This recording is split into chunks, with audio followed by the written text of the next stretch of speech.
Добрый день, в эфире программа «История башкирских родов». У микрофона Максим Курников и руководитель автономной некоммерческой организации «Шежире» Салават Хамидуллин. Здравствуйте. Здравствуйте.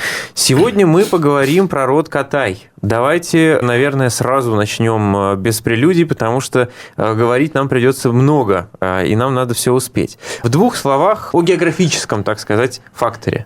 Географический фактор таков, что род Катай, у нас и том Катай состоит из двух частей, поделили мы его по географическому признаку. Огромная часть этого рода находится в Приурале, Заурале. Много там даже перечислять не буду, там множество районов Челябинской области, и также некоторые районы, Альменевский район Курганской области.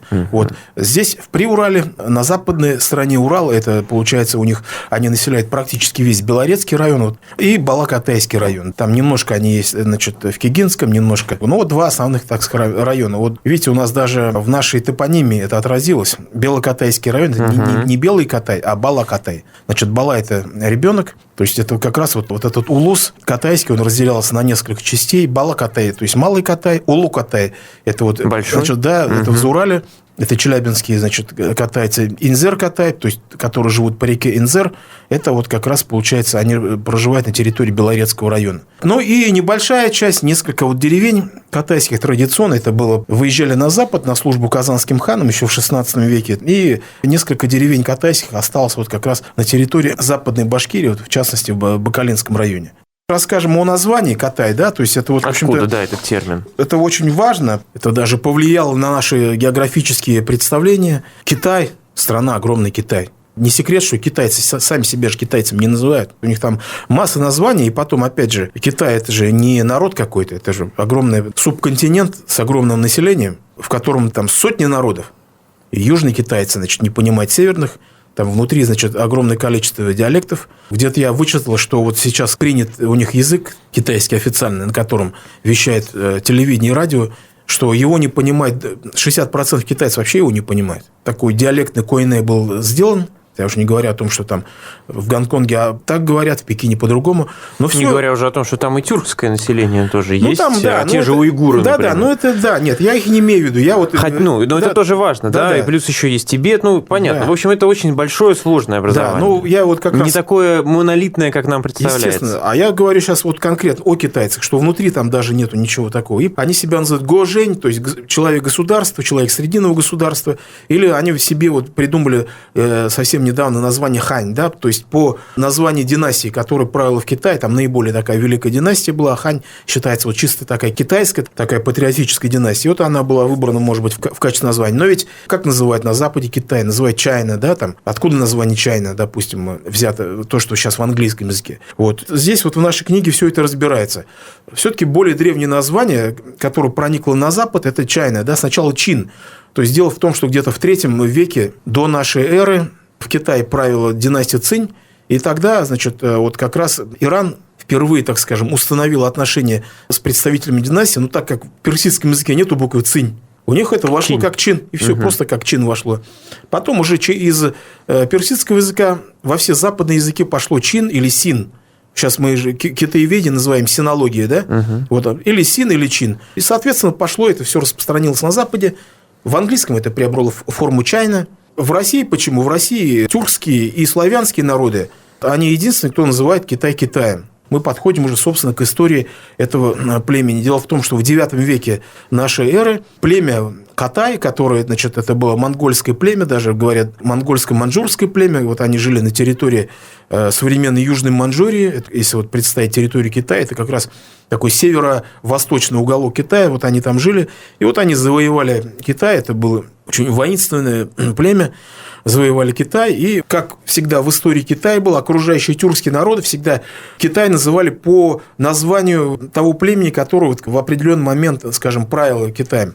До этого тюрки называли Китай словом «табгач», потому что там правила монгольская, династия Тоба-Вэй, она происходила из племени Табгача, и во всех архон-енисейских тюркских надписях Китай называется Табгачем. А в IX веке, когда Катай захватил Срединную империю Поднебесную, сразу во всех тюркских языках этот факт немедленно отразился, и все начали называть Поднебесную словом Катай. попало это в русский язык, потом стали китайцы в польский язык и другие славянские языки, и вот у них там Китай. Вот такая интересная история. Ну, это племя было, в общем-то, давно известно по китайским источникам. Это оно не в IX веке, так сказать, вышло на авансцену истории. Это племя было известно давно. Кто-то пишет, что с III века нашей эры, кто-то с V. Они были под властью сначала тюркского каганата, постоянно поднимали восстание, тюрки их усмиряли. Потом они были под властью уйгурского каганата, когда, в общем-то, политическая гегемония перешла к ним. И вот в IX веке, когда уже все каганаты рухнули, уже образовался вакуум власти, без власти, вот тут началось, они стали резко усиливаться, надуваться. Переизбыток был пассионарности, они завоевали Китай, потом пошли на запад, начали покорять чуть ли там не западный край, то есть территорию сегодняшнего Синьцзянь-Уйгурского автономного округа, как раз уйгуры уже туда... Это уже граница с современным Казахстаном. Да. Вот. Как раз когда уйгуры, у них каганат рухнул, они же все переселились вот туда, то есть из Центральной Монголии, а вот они в западный край, так называемый, в Синьцзянь переселились, в общем, а там до этого вот существовали вот эти массы, там десятки этих, сотни даже городов, населенные индо-иранскими племенами, издревле там Хатан, там Кашгар, Яркент и так далее, там сакские племена, которые там жили, в общем-то, культурно они были близки к современным таджикам и так далее. И вот на этом симбиозе, на этом замесе, так скажем, уже сформировалась современная уйгурская народность. Значит, китайцы кидани правили успешно, ну, как всегда, прошло 200 там с чем-то лет, Браспари, там, деградация и так далее. И, в общем-то, в итоге власть киданий в Китае или в Поднебесной, чтобы не путаться, свергли племя Джурджени. Джурджени – это вот уже, собственно, маньчжурское племя, которое жило в Преамурье, на реке Амур. Вот до сих пор у нас в Преамурье ведутся раскопки, раскапывают там городища, города вот этих Джурдженей, которые как раз в XII веке напала на Китай, свергла власть киданий, как китайцы назвали, киданий катайцев, и катайцы, значит, вынуждены были... Значительная часть, естественно, никуда не ушла, просто покорилась, потом в итоге она ассимилировалась, а, значит, небольшая часть, самая пассионарная часть, которая не хотела, значит, никому не покоряться, во главе, значит, с принцем Елюй Даши, но опять это китайское, скажем, название, иероглифы, подлинное название мы не знаем, но есть предположение, что Елюй – это просто их название, династийное имя, Илу, вот, а Даши, что означает, тут остается только гадать. И вот он ушел на запад, создал уже на территории западного края Синьцзяня, значит, и Семиречья, это уже территория Киргизии, Казахстана, государство киданий или катайцев, чтобы отличать их от тех катайцев. От катайцев я просто забыл упомянуть, что когда они были в Китае, их династия носила китайское название Ляо, железное. Потом это называлось Ляо, а потом те, которые катайцы переселились на запад, в китайских источниках стали называть западные Ляо, которые уже в Средней Азии создали государство. А в тюрки их называли Кара-Китаями. Кара-Китаями, то есть осколок тех Китаев. И вот Кара черный. Да, Кара черный Китай. Вот. И вот они здесь, они просуществовали тоже еще где-то лет 200 до прихода монголов. И вот когда уже пришли монголы Чингисхана, в общем-то, они разгромили окончательно вот эту империю. То есть они не присоединились к монголам, да, были разгромлены? Нет, они были разгромлены монголами, они потерпели там поражение там, в нескольких сражениях. Но по логике событий они должны были двинуться на запад. Какая-то часть, как всегда, осталась на месте, и вот определенная часть ассимилировалась с местными народами. Они, вот, кстати, у казахов как бы в современной номенклатуре, по-моему, у них нет вот людей, которые бы себя ассоциировали с катаями. Да, в прошлом вроде как у них было это, значит. Ну, по крайней мере, вот уже в Орде кочевых узбеков в Катае были. У них называется племя Кытай. У каракалпаков есть племя Кытай. Причем Китай у каракалпаков это считается, так сказать, одна из таких крупных групп каракалпаков, родов. Вот Китай есть, значит, у узбеков были, но сейчас у узбеков родоплеменное деление, поскольку они окончательно осели и, в общем-то, поменяли, в общем-то, свой культурно-хозяйственный тип, у них не сохранилось вот это деление на роды. А у каракалпаков есть, вот есть люди, каракалпаки, которые говорят, что мы катаи. И вот у башкир есть. Часть этих китаев или катаев после монгольского разгрома, она ушла на север, в Башкирию, вот там осела. Сначала, первоначально, они жили далеко, в Зауралье, вот на территории Курганской области и даже восточнее. Там же жили башкирское племя Табын, и вот у них, видимо, какой-то произошел сильный этнический симбиоз, потому что фактически, вот, когда стали проводить генетические исследования катаев, они оказались абсолютно идентичными по генетике с табынцами. собственно, Катаев было не так много. То есть они принесли вот это славное имя, который, естественно, закрепился, создали улус, но основную часть населения этого улуса катайского уже изначально это были местные башкиры. Мы это видим просто по генетике, там, просто Монголией вообще не пахнет. То есть, если мы говорим, что Катаи были монголоязычны, то генетически все-таки должен был след какой остаться, но там ничего нету. Генетически они с табынцами составляют единое целое, а табынцы – это все-таки потомки индоиранских племен. Оставили свое имя. Имя, которое дало названию, понимаете, да, Китаю, это же вообще, представляете, это, какой они след оставили. Даже если это племя исчезнет, то, значит, Китай-то ведь никуда не исчезнет. Ну, будем надеяться, что и племя не исчезнет. Вот. Давайте поговорим о том, в каком состоянии они подошли к XVI веку, да, к XVI, к XVII векам, когда эти территории начали входить в состав России. Катайцы населяли огромную территорию, и вот они служили и казанским ханам. Недаром сейчас вот у нас опять, если мы обращаемся к топонимии, в Бакалинском районе, вот как раз вот этот остаток западного, значит, катайского улуса, который вообще был на самом западе, на реке Ик, в Бакалинском районе два села есть, Старокатаево и Новокатаево. Вот это как раз мы видим яркое отражение того, что вот, и, собственно, когда и записывали предания еще у тех людей, кто это помнил, ну, там, я не знаю, там, в 50-60-е годы, в общем-то, они все это прекрасно помнили, что они катаются, что они пришли там с Востока и так далее. Вот. Но у нас не сохранилось там толком-то этих известий, там, Шижре, вот у катайского Шижре тоже, вот, к сожалению, там почему-то не сохранилось. Видимо, ввиду того, что вот они были разбросаны. Там сложная была политическая история, вот прежде чем переходить к новому времени, да, то есть еще посидим немножко в Средневековье, когда было Сибирское ханство, они были, как и племя башкирское Айле там, и Салджу, да, Сальют. Вот, они были противниками чингизидов. Вот это тоже надо уяснить, почему они были противниками. Вот Сальют, это вообще были из числа монголов-нейронов, приходили с родственниками, значит, предкам Чингисхана. И, в общем-то, они чингизидов не признавали, поскольку считали, ну, кто какой-то выскочка. То есть, у них была история более славная. По крайней мере, считали себя не хуже, чем племя Чингисхана, там, Кият-Бурджигин. И вот они, когда образовалось вот это сибирское ханство, они были постоянно в оппозиции этому сибирскому хану Кучуму. И до Кучума вот этим шейбанидам, да, то есть его предкам, чингизидам ветви шейбанидов. И вот мы видим, когда уже в начале 17 века, когда уже идет проникновение русских в Сибирь, борьба идет, уже Кучум уже погиб, потому Ермак еще раньше погиб, идут уже сыновья Кучумовичи. Эти Кучумовичи нападают на улусы этих катайских, айлинских башкир так, что даже правительство санкционировало переселение части катайцев из Урали в предурале, вот, на территории современного Балакатайского района. А там была вот земля там айлинцев. Там. И вот такая была сложная история. А в этом, на территории Белорецкого района и так далее, они еще раньше там жили. Я думаю, еще где-то в 15, наверное, веке, там, когда вот еще были наиболее такие сильные столкновения, они еще раньше туда переселились. И вот ввиду вот таких сложных политических перипетий оказались разбросанными на огромной территории. У них, видимо, единого такого этнического ядра, этнической территории, вернее, очага вот не сохранилось. И вот произошла, возможно, утрата Шижре и так далее. И могу только этим и объяснить. Вот. Но вхождение там, как оно происходило, я думаю, что они с радостью вошли в состав российского государства во второй половине XVI века.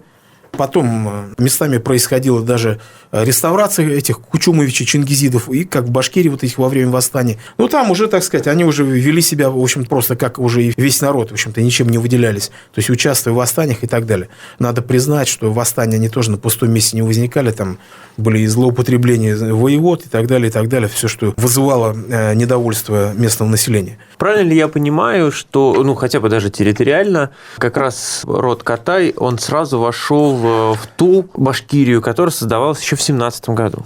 Территориально можно сказать, что да, что вот в 17 году, то есть мы знаем, в 17 году вот она была Малая Башкирия, да, сначала как возникла. Катайцы в основной своей массе вошли вот именно в Малую Башкирию. Так мало того, до образования, значит, всего этого политического движения катайцы, вот, в общем-то, стояли у истоков вообще вот это башкирского национального движения. Вот Шариф Манатов, да, так скажем, первый председатель Башкирского совета, Шуро Шариф Манатов, вот он был башкир-катаец, с Курганской области, Альменевский, по-моему, район, деревня Танрикулова. Масса таких было деятелей из катайцев, которые, в общем-то, приняли участие. Допустим, потом Абдул-Кадир Инан, но он менее известен, конечно, но и в политической деятельности не так активно участвовал, но он знаменит тем, что впоследствии потом в эмиграции вместе, значит, с Ахмед Заки Валиди они оказались в Турции, и вот он уже там стал известен, по крайней мере, в масштабах Турции точно, как ученый, тюрколог, востоковед. Но еще вот был знаменитый Галимьян Таган, конечно, это Галимьян Таган, командир 3-го башкирского пехотного полка. Сначала воевал, а потом, когда произошел переход белого башкирского корпуса на сторону советской власти, он не перешел, он со своим полком ушел в Заурале вместе, значит, с Курбангалеевыми. Они создали фактически новую там башкирскую дивизию, участвовали в знаменитом вот, ледяном походе, служил под началом Капеля. Прорвались они потом под Читу, там в Забайкале, там огромная, тяжелая такая история. В итоге, когда уже и атаман Семенов был разгромлен, он эмигрировал в Венгрию и был профессором Будапештского университета, экономист был, и в то же время занимался этнографией, то есть тоже после себя там работы оставил. Интересная биография какая. Да, там вообще, если начинаешь, вот, я все хочу сделать программу про вот, башкирскую белую миграцию, как-нибудь, наверное, сделаю. Надо сказать, что время заканчивается, поэтому давайте мы традиционно скажем о каких-то известных людях, которые представители рода Катай. Ну, я бы хотел вот заострить внимание на западных катайцах, которые, в общем-то, Бакалинского района, Нового и Старокатаева, которые живут, собственно, и многие, наверное, даже и не знают, в общем-то, свою историю, представители такого племени. Вот я в своей книге привел материалы по их деревням, и там 17-й год есть, и метрические записи. Ну, а что касается вот знаменитых представителей, то их тоже, на самом деле, очень много. Я вижу, когда вы перелистываете, огромное количество фотографий. Ну, давайте, вот, допустим, западный катаец Урал Латыпов. Он был министром иностранных дел Республики Беларусь, значит, у этого Лукашенко. Вот потом, значит, действительно премьер-министром, да. Он там в Беларуси живет. То есть он, Урал Латыпов, он в Беларуси очень известен, допустим. Рафаэль Байдавлетов, бывший премьер-министр РБ, значит, катается. Допустим, Арслан Мубаряков, знаменитый актер, который сыграл роль Салавата Юлаева в фильме, в легендарном фильме «Салават Юлаев». Или Загир Исмагилов, наш знаменитый композитор. Гюлия Мубарякова, естественно, дочь этого. Ну, в общем, можно перечислять. Сейчас, секунду, давайте все-таки. Бесконечно. Нет, ну, еще пару имен все-таки я скажу. Пару имен все-таки мне хочется сказать. Вот из современных, допустим, вот своих коллег. Азамат Муратов, известный наш политкомментатор. Покойная Василя Фаттахова, певица была. Потом и знаменитый Венер Галеев, значит, боец. Или вот этот паралимпиец наш Эрик Зарипов, да? Перечислять не перечислить. Тут много таких, в общем-то, интересных знаковых фигур, которые внесли вклад в развитие башкирской культуры, государственности. И современные такие, как сейчас говорят, да, лидеры общественного мнения или, значит, просто известные такие персоны, спортсмены и так далее. Спасибо. Я напомню, это была программа «История башкирских родов». У микрофона были Максим Курников и Салават Хамидуллин, руководитель автономной некоммерческой организации «Жижаря». До свидания.